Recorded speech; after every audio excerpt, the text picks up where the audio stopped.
Nama saya Afra Fadilah, NIM saya 1802447. Saya dari kelas 5B.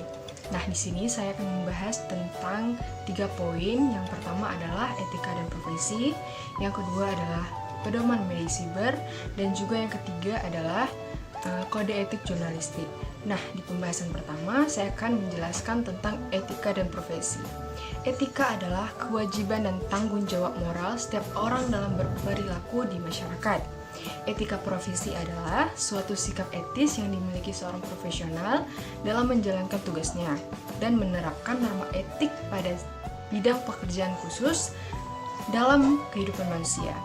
Etika profesi atau kode etik profesi sangat berhubungan dengan bidang pekerjaan tertentu yang berhubungan langsung dengan khalayak. Konsep etika tersebut harus disepakati bersama oleh pihak-pihak yang berada di ruang lingkup kerja tertentu, salah satunya adalah jurnalistik. Kode etik profesi ini berperan sebagai norma, nilai, dan aturan profesional secara tertulis yang dengan tegas menyatakan apa yang benar dan apa yang tidak benar, dan juga apa yang baik dan juga apa yang tidak baik bagi seorang profesional. Dengan kata lain, kode etik profesi dibuat agar seorang profesional tidak bertindak di luar aturan dan menghindari tindakan yang tidak sesuai dengan aturan yang sudah ditetapkan. Nah, di pembahasan kedua, saya akan membahas tentang pedoman media siber. Media siber memiliki karakter khusus sehingga memerlukan pedoman agar pengelolaannya dapat dilaksanakan secara profesional, memenuhi fungsi, hak, dan juga kewajibannya sesuai dengan Undang-Undang tentang Pers dan Kode Etik Jurnalistik. Nah, yang pertama ada ruang lingkup. Media siber merupakan segala bentuk media yang menggunakan internet untuk melaksanakan tugas jurnalistik. Nah, yang kedua ada verifikasi dan juga keseimbangan berita. Berita yang dapat merugikan pihak lain memerlukan verifikasi pada berita yang sama untuk memenuhi prinsip akurasi dan juga keseimbangan. Nah, yang ketiga ada isi buatan pengguna. Media siber mewajibkan setiap penggunanya untuk melakukan registrasi dan melogin terlebih dahulu untuk dapat mempublishnya. Nah, yang keempat ada ralat, koreksi, dan juga hak jawab. Berita ralat, koreksi, dan hak jawab wajib diumumkan waktu pemuatannya. Nah, yang kelima ada pencabutan berita. Pencabutan berita wajib disertai dengan alasan pencabutan dan diumumkan kembali ke publik. Nah, yang keenam ada iklan. Media siber wajib membedakan dengan tegas antara produk berita dan juga produk iklan. Nah, yang ketujuh ada hak cipta.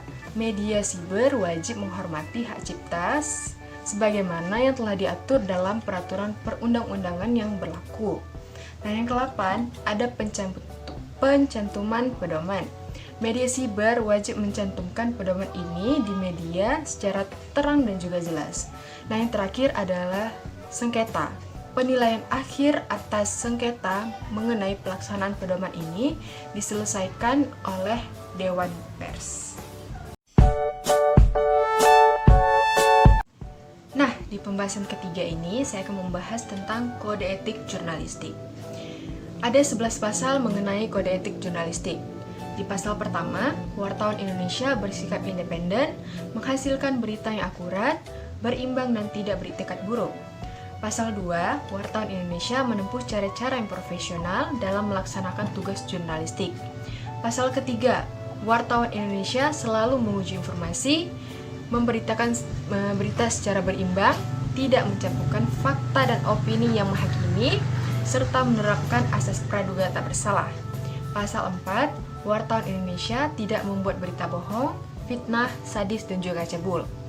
Pasal 5, wartawan Indonesia tidak menyebutkan atau menyiarkan identitas korban kejahatan susila dan tidak menyebutkan identitas anak yang menjadi pelaku kejahatan. Pasal ke-6, wartawan Indonesia tidak menyalahgunakan profesi dan tidak menerima suap. Pasal ke-7, wartawan Indonesia memiliki hak tolak untuk melindungi narasumber yang tidak ingin diketahui identitas maupun keberadaannya, menghargai ketentuan embargo, informasi latar belakang, dan juga off the record sesuai dengan ketetapannya.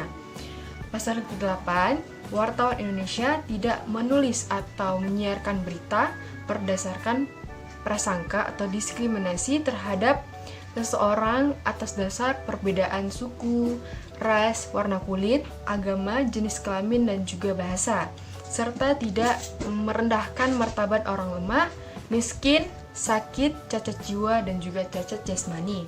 Pasal ke-9, wartawan Indonesia menghormati hak narasumber tentang kehidupan pribadinya, kecuali untuk kepentingan publik.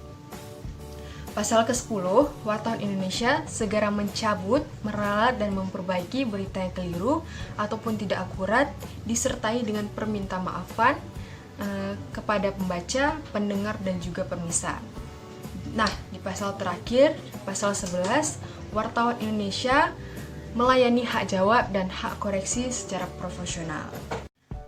Oke, itu aja yang bisa saya sampaikan tentang penjelasan singkat dari ketiga pembahasan tersebut. Semoga bermanfaat untuk teman-teman semua.